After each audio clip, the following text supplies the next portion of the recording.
you are genuinely a child of God, if you trust God enough to cater for you, and the person you are going into relationship with, you trust that that person is genuinely, now when I'm saying genuinely a child of God, not a church goer. People go to church but they are not born again, they are not child of God, they have not been crucified with Christ. So this person, has that person been crucified with Christ? If that person has been crucified with Christ, then if you can trust just a mere institution, that whosoever they are putting in charge of your life is an expert, then you should trust that God, who wants the best for you, who loves you so much and cannot allow anybody, you are so precious in his hand that he had to allow his own son to die for you, will not allow just anybody to treat you anyhow. So it's based on trust.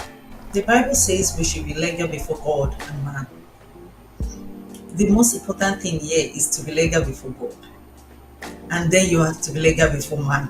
Something. Proverb 31 woman was not just jobless. There's something she's doing. She can cook, yes, but there's something she's doing. And when we talk about a man, the Bible makes us understand the kind of man that are eligible man to marry. The Bible says it. These men are not jobless men. They are not men that just stay everywhere. They have something doing. Go and do something with your life. Better your life. Nobody wants to marry a liability, be it male, be it female. You draw the line from the beginning the person approach you. You draw the line. You draw the line in the sense that you even draw the line way before you meet anybody. You tell yourself, this is where I will go. I know in relationship we try to compromise, but then you should know where you will compromise to. Like, okay, this is my limit. Even when I'm compromising, I'm not going to compromise more than this place. She ran out screaming, "Come see a man." I can just imagine that woman. I mean, if anybody knew what men were, you can trust her. I mean, she has handled states. Still working on the sixth one. So she knew that this number 7 man was the perfect one. She knew this was the one. Meanwhile, this one did not come with the same things that the other ones came with.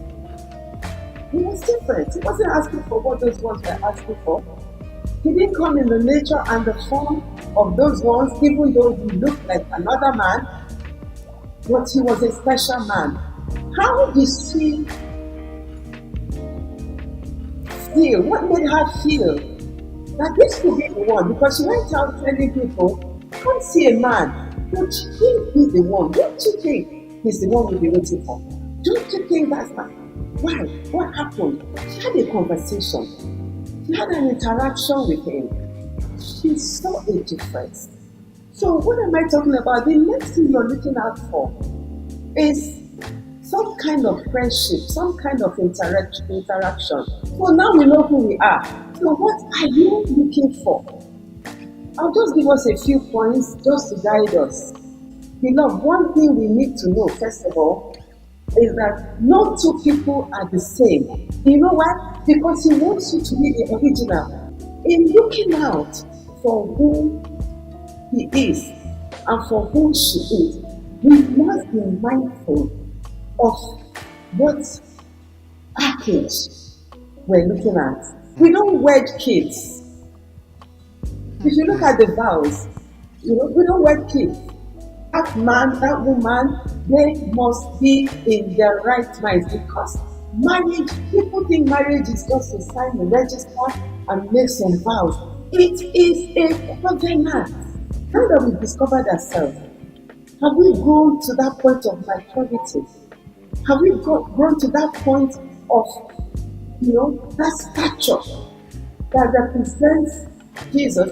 We're told that Jesus grew in stature, and he found favor with God and with man. Maturity is key, beloved. Is there actually like an age limit to go into a relationship? Does it matter? I would answer that question in two ways. Because I want to be careful because of our audience. I think the first thing is maturity is required. And if our definition of maturity has to do with age, of course, I think so. And the second part, because someone can be 40 years and not matured, so, but I think you have to be matured regardless of your age. But I don't think you would see a 15-year-old child who is matured. So at the point where you become matured and you have, of course, the support of parents, I always emphasize on parents or somebody guiding you. If you have to go into a relationship, make sure you have a guide. Make sure you don't do it all by yourself.